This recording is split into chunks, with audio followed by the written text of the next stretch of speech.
Good afternoon, and welcome back to College Football on Tap, brought to you by the On Tap Sportsnet. I'm your host, Chris White, joined alongside by Bruno Oger. Bruno, rough weekend. How you feeling? Hey, I'm a lot better than after losing to Ohio State. I kind of just got kind of numb to Notre Dame about midway through the game. I was just like, this team's shit. This just isn't even fun. And I was really bought in and hoping that this was a really good Notre Dame team, but I just don't think they're very good. I mean, they don't tackle. And if you don't tackle, you're not going to win. You're going to see it again this week with USC. But I mean, USC's offense is too much in terms of not being able to tackle. So if they don't tackle, they're going to lose that game too. And that's pretty much it. The running back for Louisville was a monster this week. I mean, he just couldn't be stopped. I believe his name was Jahar Jordan. Just overall, I don't know. I'm very numb to the Irish after this week, and I got numb to it in the middle of the game. How about yourself? Yeah, I tweeted it out there. For the first time, and honest to God, might be the first time ever, I actually turned off a live Notre Dame game on purpose. I didn't really drink or anything on Saturday. I kind of just relaxed. I had a family party earlier in the day. My parents, sister, brother-in-law came over to the house for the Notre Dame game. They all ended up leaving early, and there was like 4 minutes left. I'm like, you know what? I'm just going to hit the recliner, turn on some stupid show I don't care about and close my eyes. Yeah. But, I mean, it was a joke. I mean, you got running backs running receiver routes who can't catch, looking over the wrong shoulder. Marist Leafau, I believe, the fifth-year linebacker, terrible penalty, giving them a score on that drive. A lot of stupid mistakes. I hated the play calling, a lot of it on offense. Parker, I think, is the OC. But you're seeing 3rd and 7s, and they're handing the ball off, and you're just why? And you're not letting Sam Hartman be Wake Forest Sam Hartman. Yeah, and he needs to sling the ball. There's no point in even bringing him over. We could have rode with Buckner if we were just going to hand the ball off. Yeah, I mean, I get the running backs that Notre Dame does have, but even Audric Estime, he looks like the way he's been running the ball and a lot of these opportunities that he's been getting, he kind of looks like Derrick Henry in the NFL, where he's getting the ball in the backfield and he just doesn't have that giddy up to get going at this point. That's what Derrick Henry's looked like this year in the NFL. That's how Audric Estime's looked the last couple of weeks outside of that big touchdown against Duke. It's just you're not seeing him get going at all. He's not carrying with the veracity that he normally is, where he's hard to bring down. And I know they're trying so much to do with every other running back, any person that has speed on Notre Dame. They're trying to give them the football. But, I mean, when is enough of just doing the same thing over and over again? Like, this is a team that you should be taking care of, and they didn't. And easily. You're not doing anything to make sure they do get over the hump. It just looks like every single week, Marcus Freeman and his coaching staff play games in terms of, well, how do we not mess this up? Well, yeah, they're always kind of playing like chess more than checkers. Like they're trying to stay ahead of where they're at. But no, I mean Parker, Golden, Freeman. I've kind of had it. Obviously, it's not a fire a coach mid-season sort of thing going on, but it's definitely needs to be sat down and addressed by Swarbrick, and I assume Swarbrick's got a little puppy following him around taking over next year. Yeah, we'll see what comes of it in terms of coaching. I mean, it'd be very big for Marcus Freeman and the coaching staff to go out there and get a win this upcoming week against a big rival like USC. They can't lose another game, and I mean, I think they're going to, but it's going to be. People are going to talk, and next year, Marcus Freeman is going to be on the bubble from the get-go if he doesn't get the things turned around. Notre Dame's not going to sit around and wait for this. I mean, it's kind of the same thing. Like Freeman might be here as long as Brian Kelly's at LSU. They're both going to be on the chopping block if they don't have good seasons come next year. So It's Yeah, no, I mean, you have CJ Carr coming in next year, 4-star, and then Deuce Knight not too long after. So I mean, you can't run the risk of blowing these opportunities with these new young supposed studs with incompetent play calling and mismanaging.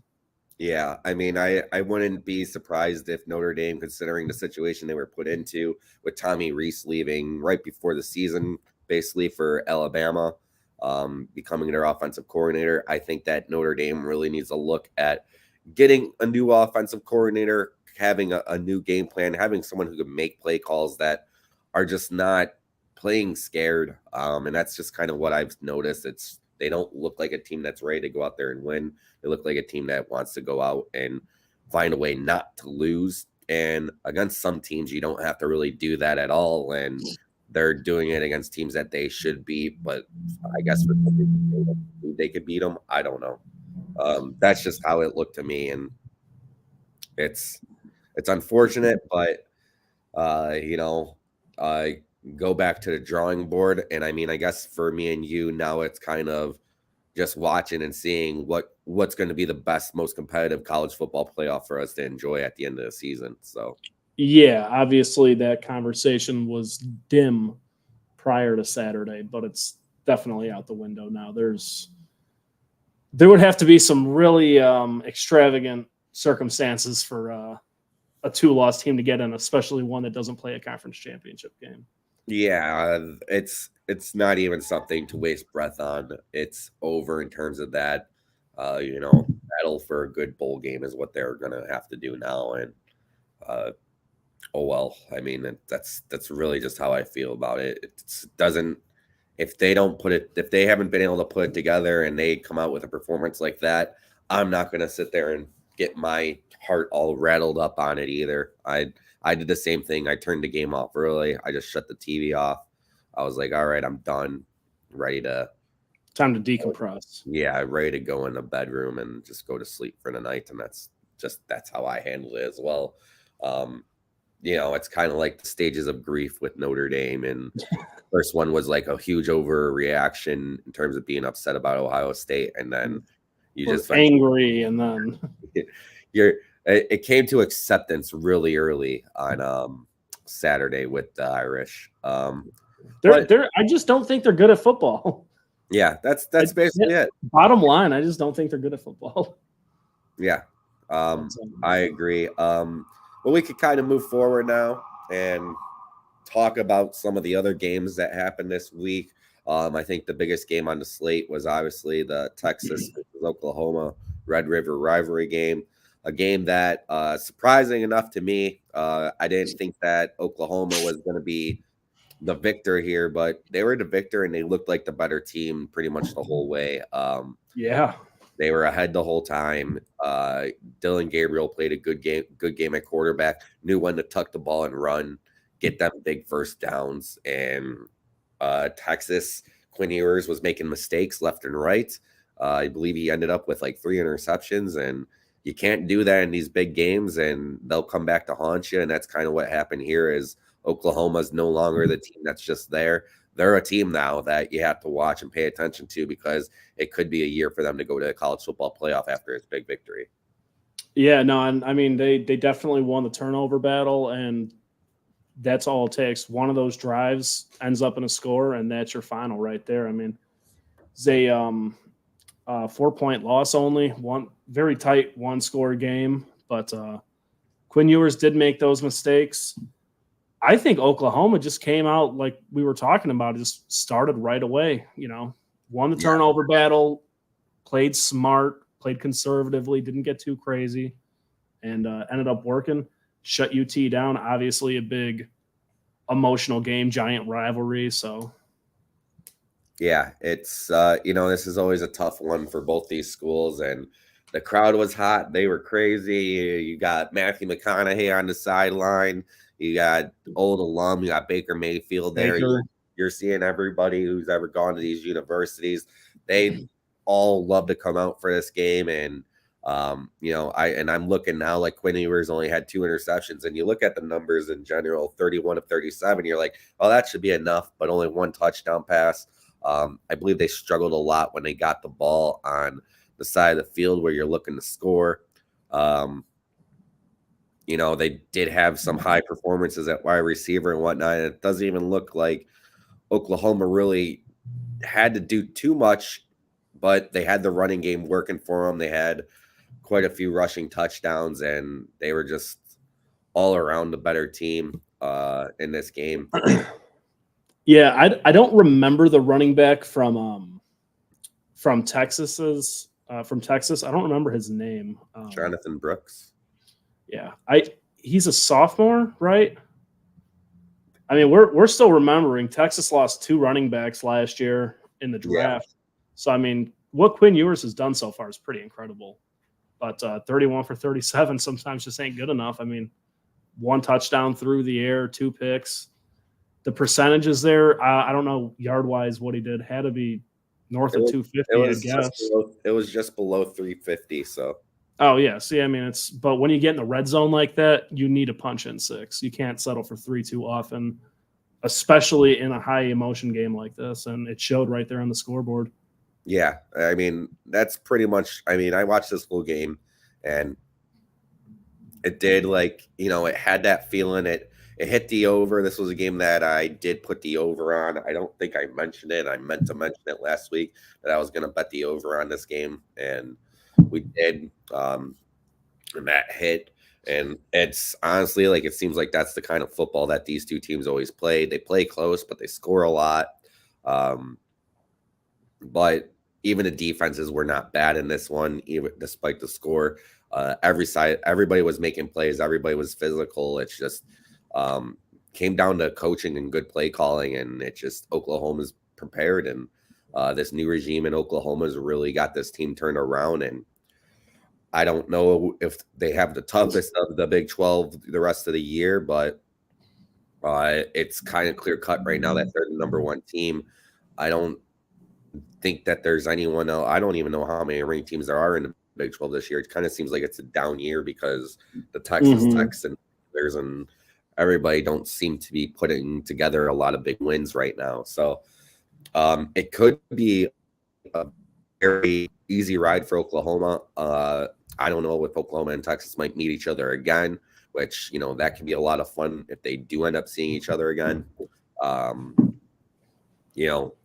It's always about who gets the second win when it comes down to some of these conference championships. So, right. It was a good game. That will be the next time they see each other.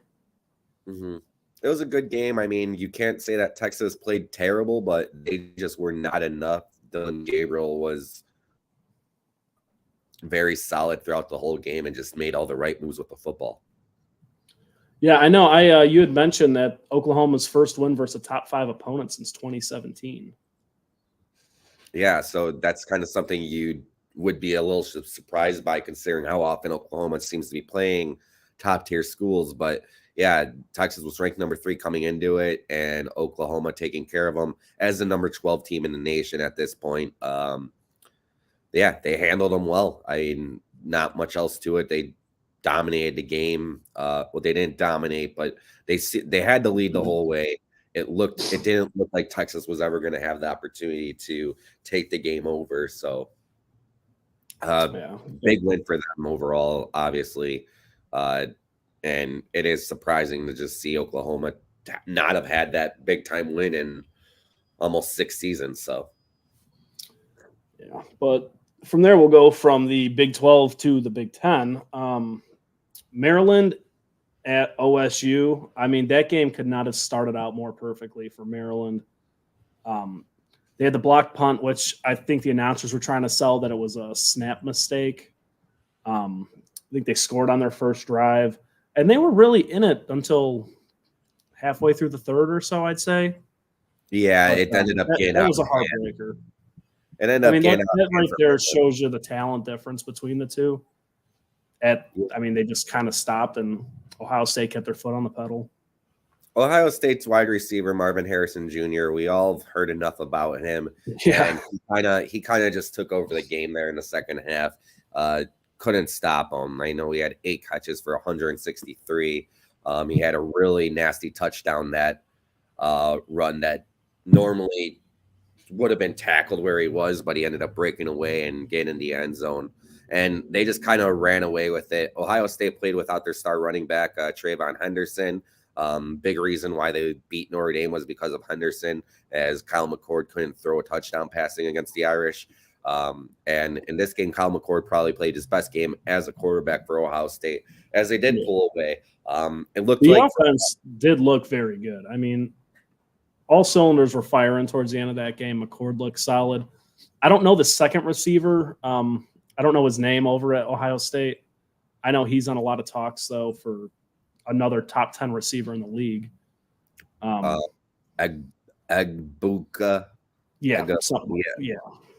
I try not to butcher that one. But, I mean, no, they just look like a solid team. I mean, obviously some shakes in the early get-go, but once they got it together, they didn't stop. Yeah, I mean, at halftime in this one, it was 10-10. Ohio State was up 20-17 at the end of the third quarter, and then scored 17 unanswered in the fourth quarter. But it seemed to be put away a lot earlier in the fourth quarter than you would assume. Right. I mean, I think it was only like a 3-minute difference between touchdowns for their first two scores in the fourth, I believe. Yeah, I don't know if it was a pick or just a 3-and-out or a turnover, but it was a very fast turnaround for them. Yeah, and Kyle McCord, I would say this is probably his first time passing over 300 yards throughout his tenure, as this is his first year starting at Ohio State. And, you know, Talea Tagovailoa just wasn't all that in a bag of chips come the second half. I mean, Ohio State's defense was just getting into the backfield time and time again. It looked like he had no time to make decisions with the football, a lot of errant passes. So Ohio State just being a lot more physical. You know, the bookmakers were kind of good on this one. They started at 20. I know a lot of people got it at a lower number. But a lot of us were looking at it in terms of Maryland going to be a lot more competitive and stay in the game, which I guess in a way they did stay competitive. It's just that overall it became too much for them to stay in the game. Yeah, this kind of looked like one of those scripts Vegas draws up. Like, all right, we're looking a little silly now, and Ohio State just kind of goes off for them. Yeah, I'm sure when they were putting those numbers together, they were like, all right, they're going to run away with a late 17 points in the fourth. Yeah, and that's literally what it was. It's just that Ohio State was the much more physical team in every aspect, and Maryland couldn't contend. It's been a long time since Maryland's gotten a big time win against a top 25 school. So it continues to go on for them. And, you know, I know they've had good football teams in the past that have stayed up there and been ranked. I feel like I remember being younger and them beating Notre Dame in a big bowl game or something. But I don't know his first name. I don't even know if he's in the NFL, but I remember maybe like 8 years ago, they had this running back, McFarland. And I remember watching their offense. It was electric. It was maybe half a season I kind of really kept up with him, but he was a lot of fun to watch, and they were good. I think I remember hearing Maryland hasn't beat Ohio State in like 50 years or the 1950s or something along those lines. I believe it. Yeah. I mean, Maryland was an ACC team, I think, before they went to the Big Ten years ago, if I'm not mistaken. Or maybe they were a Big East team, but they had to be. Yeah, I got no clue. Yeah, I think they had to be an ACC team. I mean, they're another school that they were kind of a basketball school for a long period there, and even that has kind of become mid. But I know that they always had a good basketball program out there as well. So, but yeah, they weren't able to stick up with Ohio State. Thought there was an opportunity for upset here, and we didn't get to see it. Yeah, I don't really got much else for us in terms of Ohio State, but Maryland letting us down. They got tough games coming ahead. And if they does this change your tune at all for Penn State and Michigan? I think it's going to be a lot more competitive now, just seeing the way that Ohio State played, finally kind of stepping up to the moment. It seemed like, I no longer have a reason to root for Ohio State. Yeah. just to make Notre Dame look better. Like it matters not to me. I don't care if they go out and lose to Appalachian State tomorrow.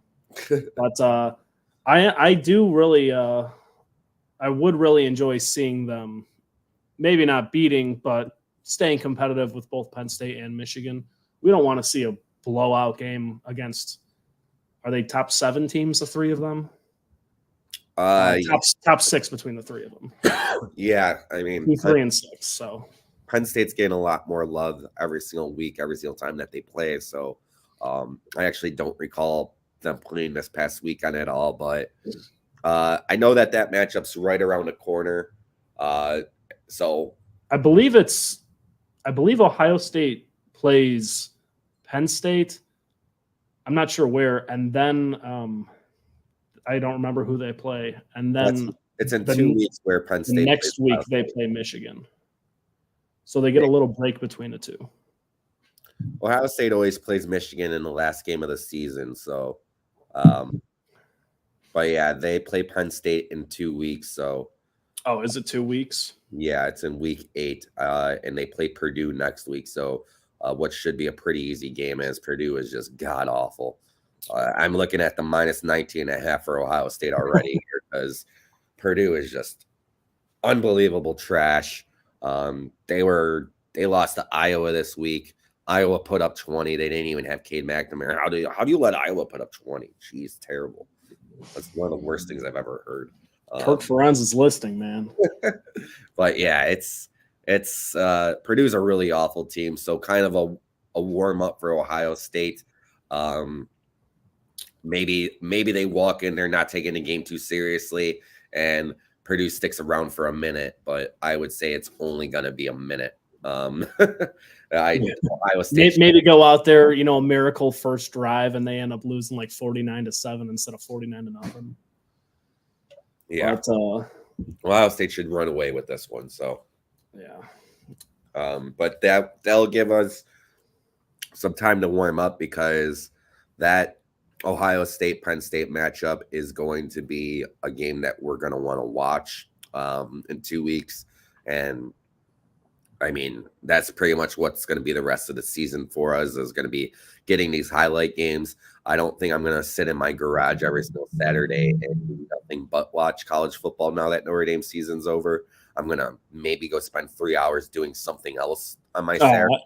I still will. Yeah. I mean, I'll watch, but I'm not going to sit there and be like, no, I can't go out. Right? I can't leave my fucking TVs. Yeah. So I will probably venture out a little bit more, be willing to leave the house on Saturdays now with the Notre Dame state of things. So I think it's also been tough with all the 6:30 at night games. It's like, man, can they play a 1:30 game? Like, yeah, would it really kill you for a 11 a.m. start? Yeah. So, but yeah, Ohio State and Penn State in a couple of weeks. That's when we'll really get to see what kind of team they both are. But I expect it to be a lot more tougher for Penn State than I would have said a week or so ago. Yeah.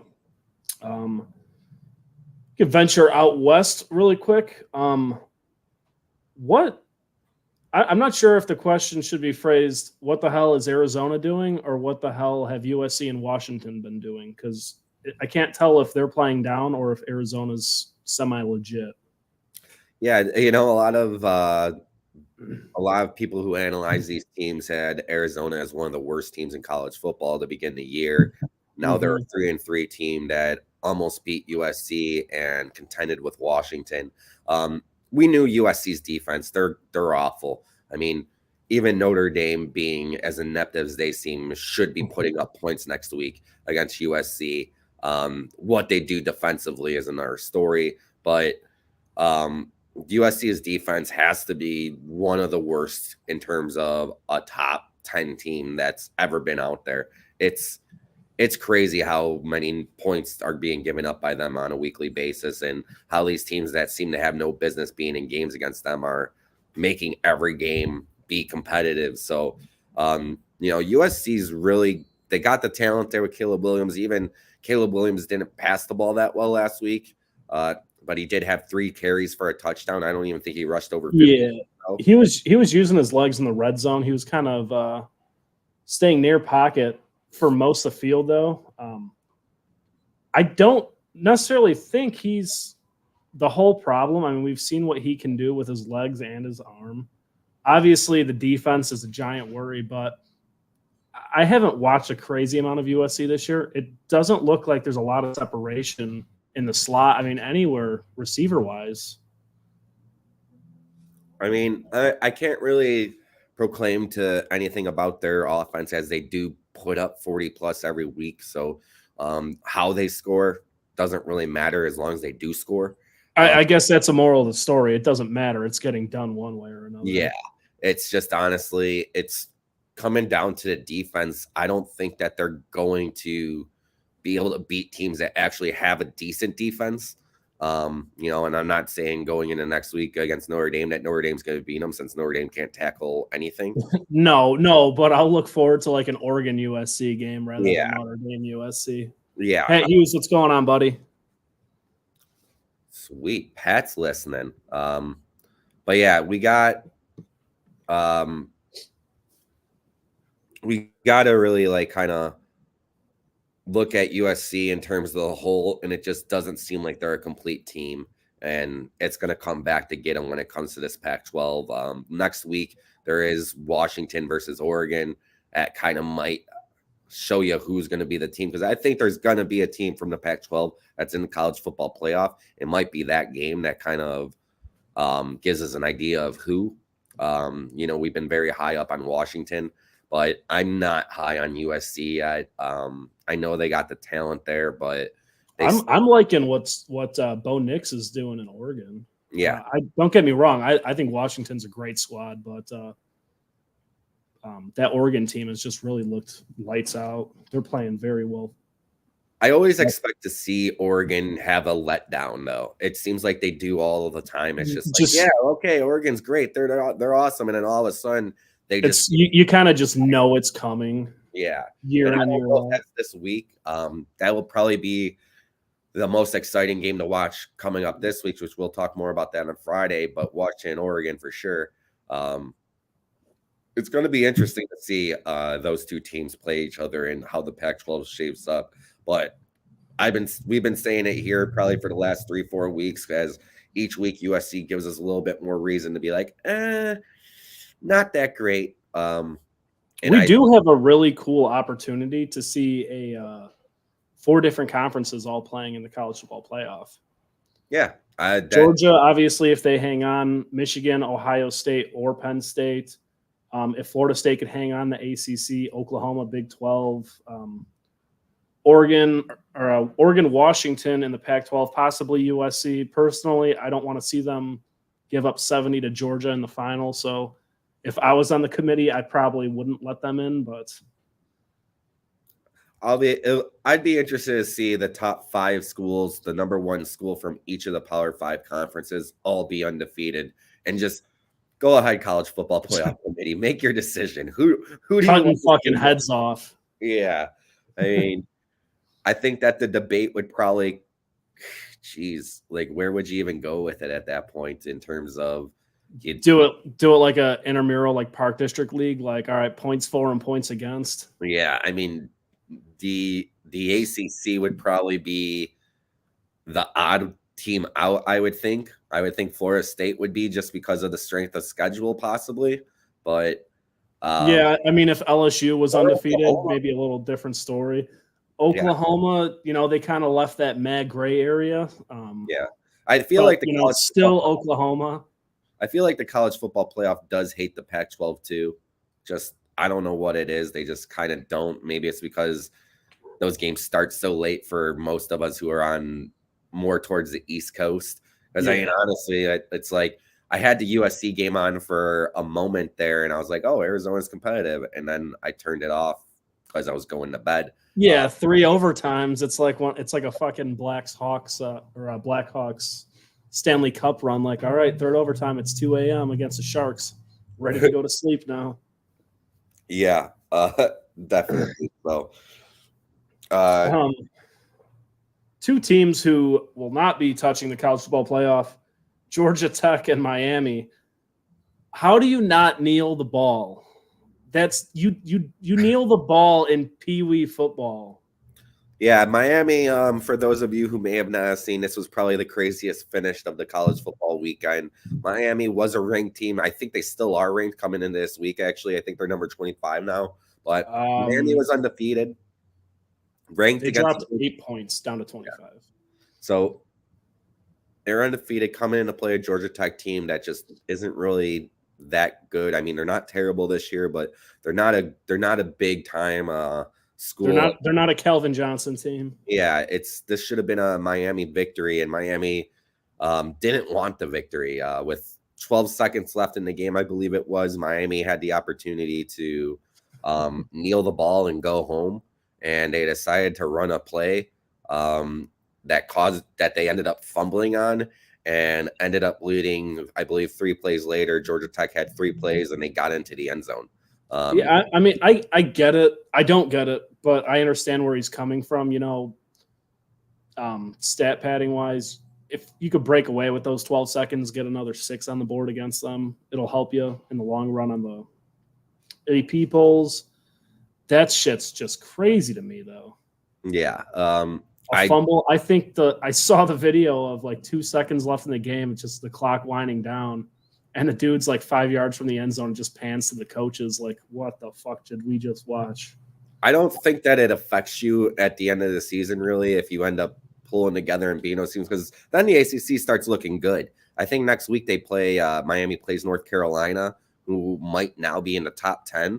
So, it could have been, we get out of here with the win. We have a big game next week against a team that's undefeated. This is where we make our name, state our case.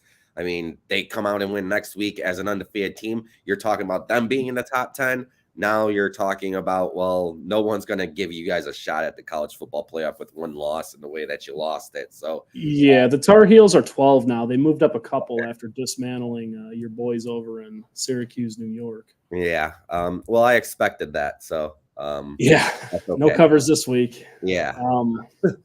But yeah, you would come into this North Carolina game not thinking, oh, well, we barely beat Georgia Tech. No one gives a shit about that.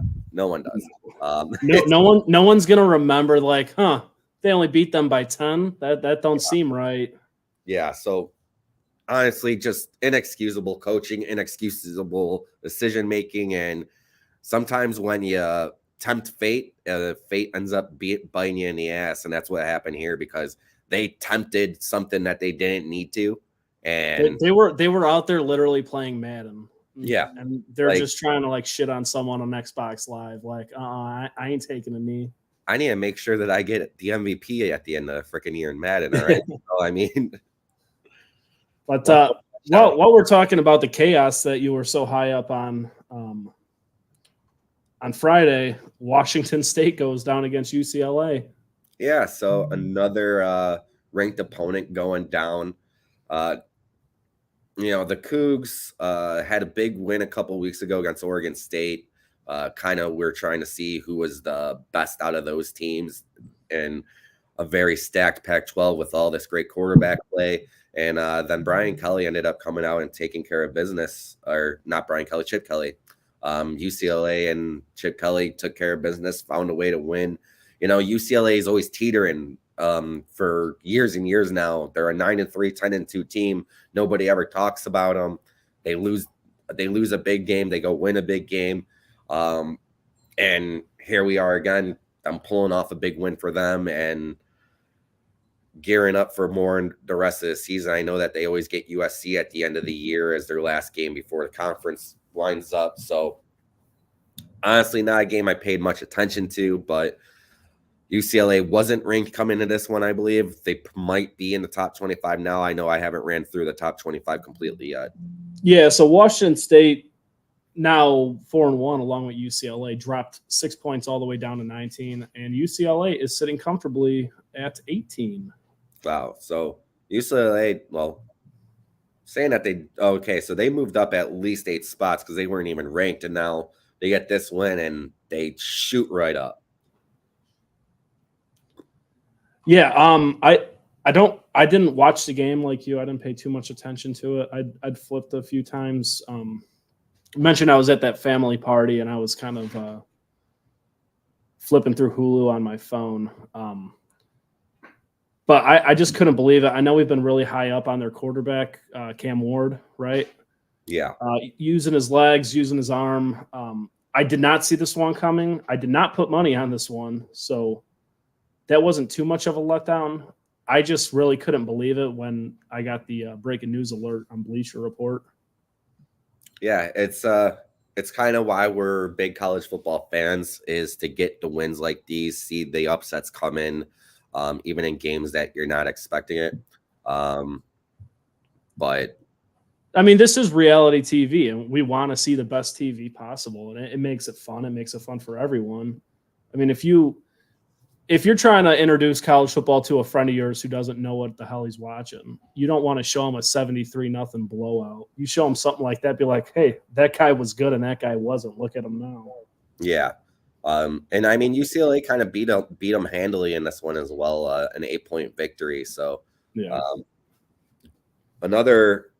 It's another thing like this Pac-12, like we keep talking about how crazy it is. You don't know what to expect, what's going to come out of it.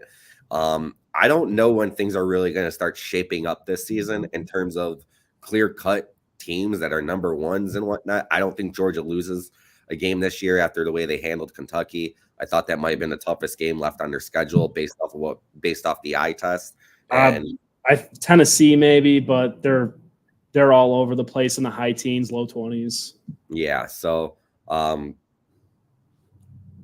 it's when you see games like this and you see UCLA pull off a victory when a week ago they were ranked and they lost, and then this week they're not ranked and they win. And it's just kind of showing how much parity there really is this year in college football. And it's really going to be hard to kind of guess like what's going to happen next and who's really going to take off and take control of these things. You've seen it with Oklahoma and Texas. I mean, betting wise, this is the toughest college football year I've seen betting. I can't seem to make sense of any game in the way that these teams look on paper. It's just, I don't think I've won a single over under this year. Granted, I haven't bet many, but I don't think I nailed one of them. Yeah, I mean, I had the Texas Oklahoma last week. That seemed pretty easy, and it covered by 3 points, so it wasn't that easy. 3.5 points. So I mean, it was still a tight one, but it's just the way it's been this year. I really don't know what to make of a lot of these football teams and how good they really are. It's hard not having the ability to watch a lot of Pac-12 with the late starts and me being inebriated at that time of night. So it's like, yeah, I mean, we gotta maybe slow down the drinking in coming years when Michigan and Ohio State take their trips out west for UCLA and the 9:30 USC Michigan matchup. I'm not too concerned about that one where, it is what it is. If I miss some of it, I miss some of it. I'm more looking forward to USC coming to Michigan when it's negative 10 degrees out in the middle of November. Yeah, that'll be fun to see. I mean, they do it all the time against Notre Dame. They tend to play us later in the year, but it's always usually October, November when they do. But I don't know, man, that the Northeast, like Penn State, if they're going to end up playing them, I feel like every year you hear about like Buffalo and like Northern New York, Western New York, just getting absolutely hammered with snow. So all that Pennsylvania area, and it's a little worse than the Midwest, I think. Yeah. But let's wrap up what we're talking about here score-wise for the big games. Bama did end up handling A&M, not nearly as easy as we were thinking. But when you go into A&M, that 12th man we were talking about.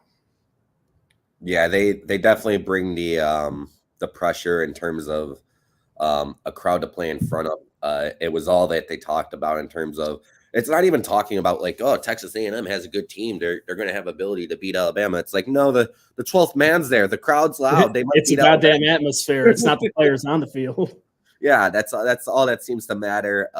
And Alabama ended up getting the win. I still don't think Alabama is going to be a college football playoff team at the end of the year.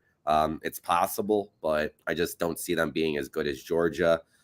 They still aren't really the most impressive of teams, but they seem to be another one just like Ohio State. They are getting better each week, which could be a scary thing to see. I know I believe they have LSU coming up soon, and we don't know what LSU is. LSU, another one that we were going to cover really quickly. They ended up pulling off the victory over Missouri this week. Missouri was leading this game. They were up 39-35 late. LSU Weren't they up 20 something to like a touchdown in the beginning of the game? Missouri led the whole way. They looked like the Okay, better team. that's what I thought. That was an 11 a.m. game, right? Yeah, Missouri was the team most for most of the game. Missouri did have a 2-score lead at one point, and LSU just kept sticking with it. The defense, once again, giving up 39 points, not what LSU wants to do, but offensively, Jaden Daniels kind of took over and did what I've seen, and I know he has the ability to do. LSU winning the game 49-39. I've been big on Missouri this year. I was really excited for them. I thought they were going to pull out this win.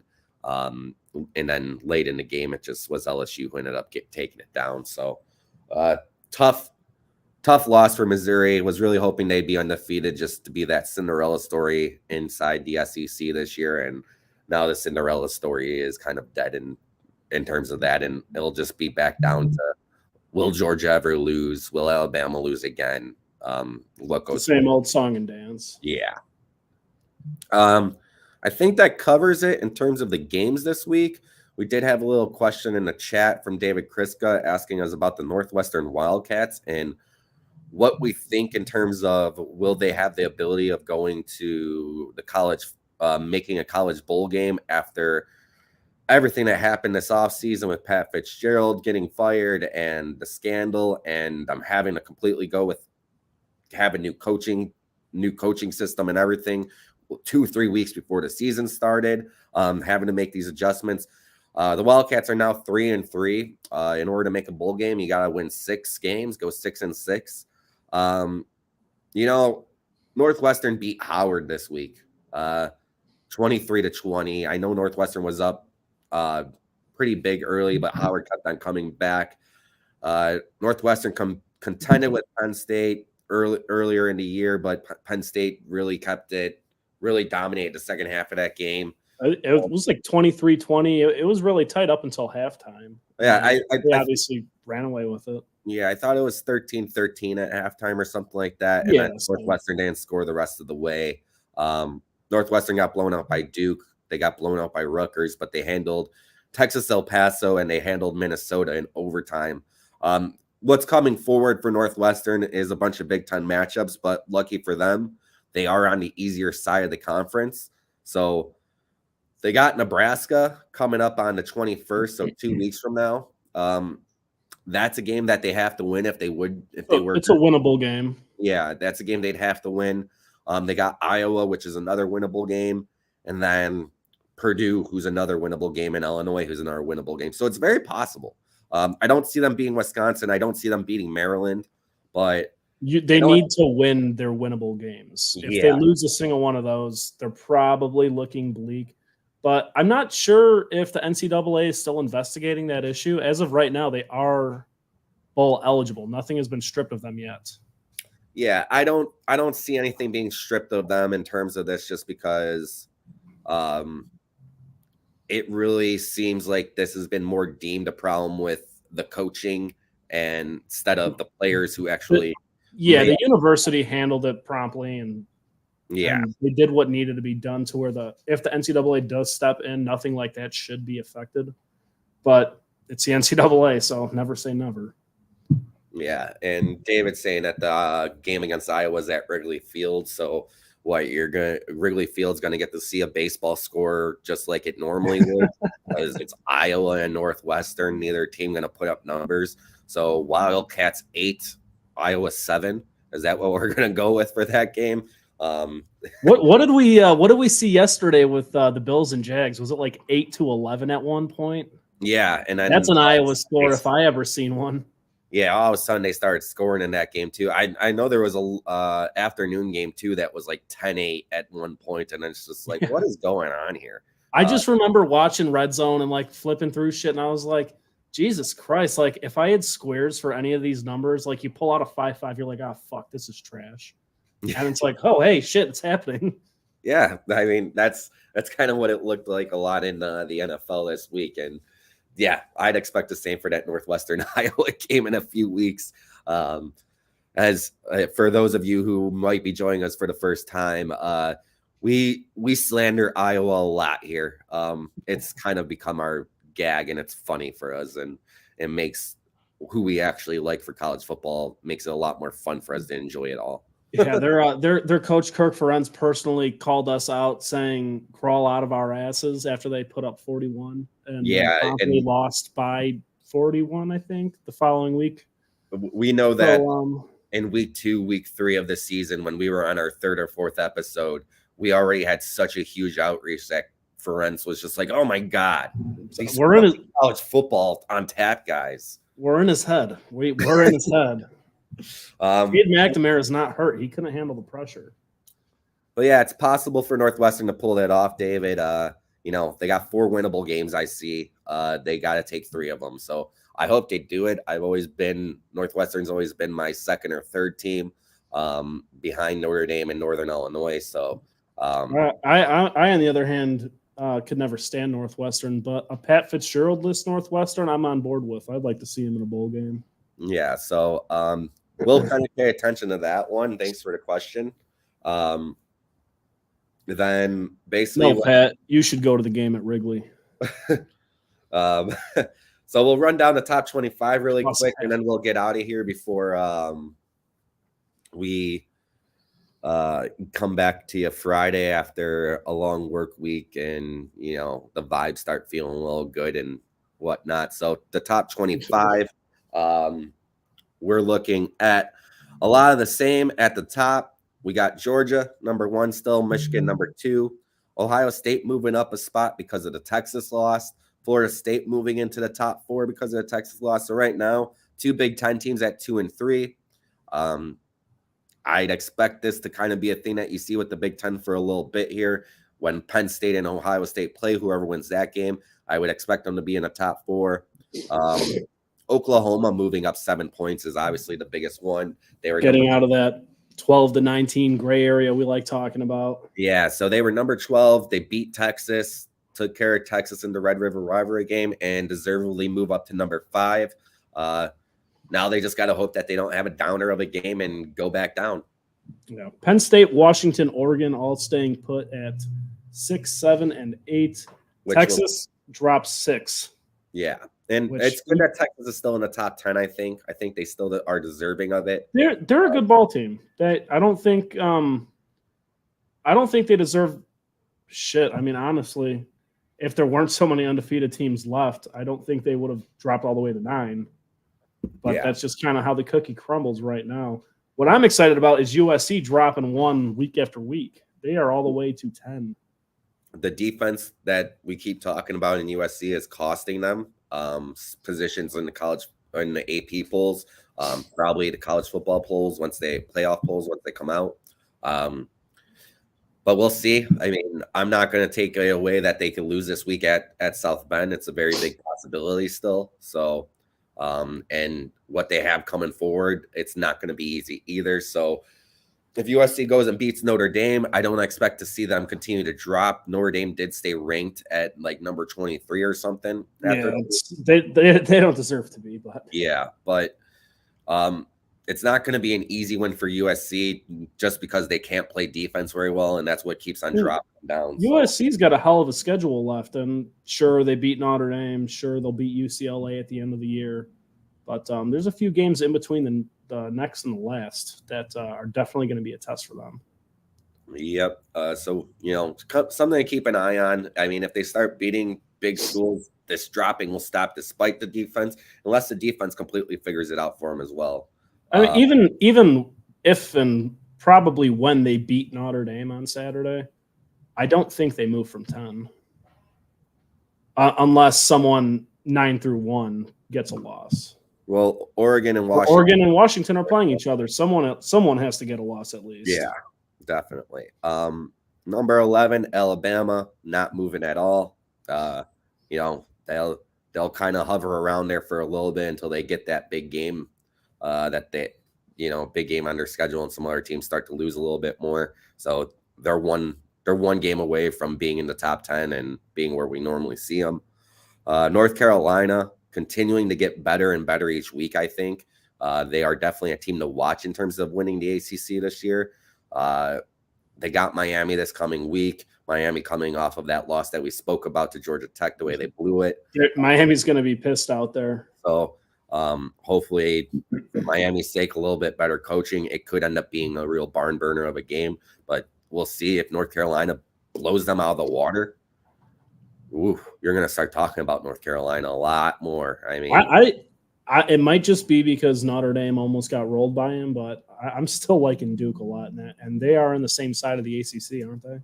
Yep. Yeah, so I'll be looking forward to that game. Ole Miss moving up again. Only got that one loss to Alabama, right? Yeah. One loss to Alabama. They handled LSU. They handled Tulane. They've looked all right, but moving up 3-14 is Louisville, 6-0, moving up 11 spots all the way to 14. Yeah, so Louisville's getting a lot of love here after not just beating the Irish, but they beat down the Irish. I mean, they pissed on them. Yeah, so Notre Dame was not competitive in the second half of this football game whatsoever, and Louisville's getting the respect it deserves for it. It's going to be interesting to see if they can continue this kind of play moving forward. They're another team now that you're going to be talking about in the ACC. I don't know. I don't really know how good they are. I think that there's just a lot more disappointment in the way that Notre Dame looks. And maybe we're looking at that the wrong way. Maybe we're being very cynical of our team. But I think that's the case because I think Notre Dame would be out of the top 25 if that's how AP felt about it. Yeah, so their running back, Shahar Jordan, looked incredible. If he keeps running like that, there's going to be a lot of teams that can't bring him down, not just Notre Dame's awful tackling that they have in general. So ranked 116th in the nation or whatever it is. Yeah. After that, number 15, we got Oregon State staying put at number 15. They had a nice little cover of minus. They were minus 9.5 favorite. They ended up winning by 12. Utah up 2 spots. They didn't play this week. We talked about Cameron Rising. Cameron Rising coming back for them in next week's contest and the rest of the season could really change the way that a lot of Pac-12 teams look at them and the way that we look at them in general. So it's all on Cameron Rising now to see if Utah sticks to being a top 20 team or not, because they're not going to score offensively without him. So, yeah, I mean, I'm not so worried about offensively at this point. I'm just kind of curious how a defense that we were both so sold on just gave up. I'm not calling Oregon State a bad school. Just I didn't think that defense would give up that many points to Oregon State and DJ Ugabungu 2 weeks ago. Well, DJ was rated the quarterback of the week this week as well, so his stats keep. Was he really? Better, yeah. Good. Screw Dabo. Bless you. Thank you. And then your boys, Duke, number 17, moving up 2 spots. Did they play this weekend, right? Were they on a bye? I can't recall them playing. I know for a fact I didn't watch a single snap if they did. I didn't hear any news. Is Riley Leonard healthy? That's why I don't think they played, because I haven't heard anything on that front. So they probably got lucky with a bye week in there. I really hope he's healthy, man. He's electric to watch. Yeah, definitely a difference maker, and that'll definitely decide if Duke is competitive in the ACC going forward the rest of the year, as they haven't lost a conference game yet. Their one loss is to Notre Dame. UCLA 4-1 after their win. Like we already talked about them, they moved up from not being ranked all the way to number 18 after a big win against Washington State, who falls 6 spots right below them to number 19. So I always hate when you see a team beat someone and then the next week they're like 2 spots ahead of them still. It's like, well, they just lost to this team. How do you rate them ahead of them? So good job there by the AP to not let UCLA be behind Washington. They're doing something right. Oregon State's 4 ahead of Washington State, though, now that even though Washington State beat them a couple of weeks ago. It's always crazy, the parity with this stuff. And with the Pac-12 being the Pac-12, I mean, the last 5 teams we talked about, 15 and 19, are all Pac-12 teams. It's crazy there. They got 17. There's a lot going on, and it's a shame that they're no longer going to be a thing because they're finally coming around. Yeah. We got Tennessee at number 19, moving 3 spots up. No, we have Tennessee at 20, moving up 3. They actually have us ranked on April as both getting 412 votes. Oh, is that how it is? I thought somebody at AP needed to be fired. Yeah, so they both had 412, so they don't know who wants to be 19 and who wants to be 20. So, okay, I'm sorry for my interruption. And then we got Notre Dame at number 21. Dropping 11, not a good look for Independence. That's just we mentioned them way too freaking much. I'm done talking about them. Screw those guys. LSU right behind them, setting up that Notre Dame LSU game later on in the season that Chris White wants so bad. That bowl game, I don't even want anymore because I'm pretty sure LSU is just going to dismantle them at this point. So LSU moving up 1. Kansas, big win against Central Florida. We did not talk about that. They did not have their starting quarterback Daniels once again, which we thought was a big reason why. That's why we stayed away from the matchup. Yeah, and Kansas dominated Central Florida. So good for them. UCF putting up 2 good games in a row. I don't know if you caught any of that Baylor game the week prior, but UCF's fighting. And then Kentucky down 4 spots. I don't know the score. It was 51 to. Yeah, I stopped early. Georgia ran away with this game. It was not competitive, so I stopped paying attention fairly early. For a showing like that, I'm surprised they're still in there. Hanging on at 24 is cool. That's fine. I'm not upset about it. I really had higher hopes for Kentucky, though, going against that Georgia team. We were kind of iffy on them. Like, is it just Brock Bauer and a defense, or what's the idea over there? Well, they put up 51 against an SEC team after not showing too much against South Carolina and Auburn. Yeah, finally the game that Georgia really needed to have, and to kind of shut up. They fucking had it. So, Georgia's back to being the number 1 and not really going to question it until someone beats them again. If someone ever beats them, I mean, we might do college football on tap for the next 10 years and still be talking about Georgia never losing a football game. So it's been 3,922 days since Georgia. Back in my day, Georgia lost games in the 90s. Pepperidge Farm remembers. And rounding off is Miami down 8 spots in the 25 slot. Yeah, so Miami, embarrassing loss. I think they just kept them ranked just so that they had a ranked versus ranked matchup this week against North Carolina. Let's be honest. I'm not so sure Georgia Tech beat Miami. I think Miami beat Miami, but that's not what the scoreboard says, so that doesn't matter. Not the first time we've seen coaches helping get in the way of things and not doing the smart thing. We know about that all too well. Yeah, so Miami, whatever. Good luck next week against North Carolina. I think that this might be the last time that you're ranked throughout the rest of the season. So maybe they're not the real Miami after all. Yeah. Really quickly, we could I don't really want to talk about my bets this week. It was another awful week. I am now down, baby. I'm 31-34 on the year. So I was positive 3 weeks ago, and it's just gotten worse and worse and worse every week. The more you think we're figuring out teams, we're not. I don't understand college football this year. It's crazy. I don't know what else to think or what else to do. I don't know if there's a strategy to change. But the main one, we both had it on our card, but you had your pick of the week. The pick of the week. What am I now? 6-0? 7-0? 6-0. Wake Forest and Clemson, it stayed close the whole way. I don't to stay undefeated. Yeah. 6-0. What was it? 21.5? It was, plus 21 is what I have it wrote it down as. I don't even think either team scored 21 points. I know that it was a 17-12 final in Clemson's favor. Yeah. So defensive battle. It was fun. That was one of the games I was flipping through. Then the A&M Alabama game on my phone at the family party I was at.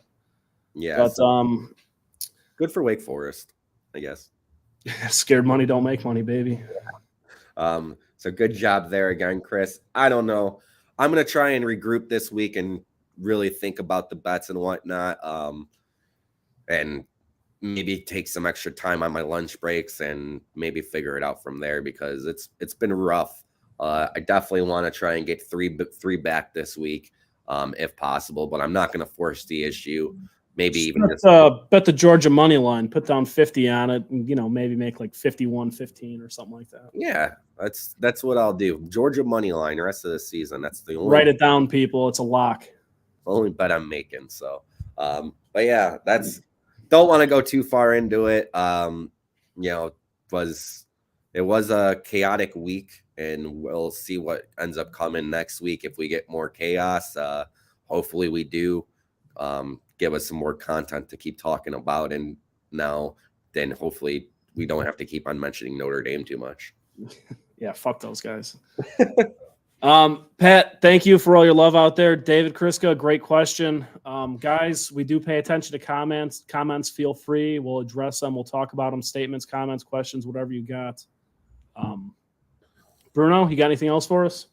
No, it's the start of the work week for us now.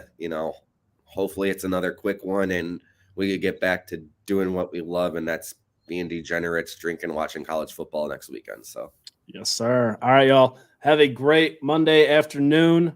This has been College Football on Tap, brought to you by the On Tap Sports Net. Thank you.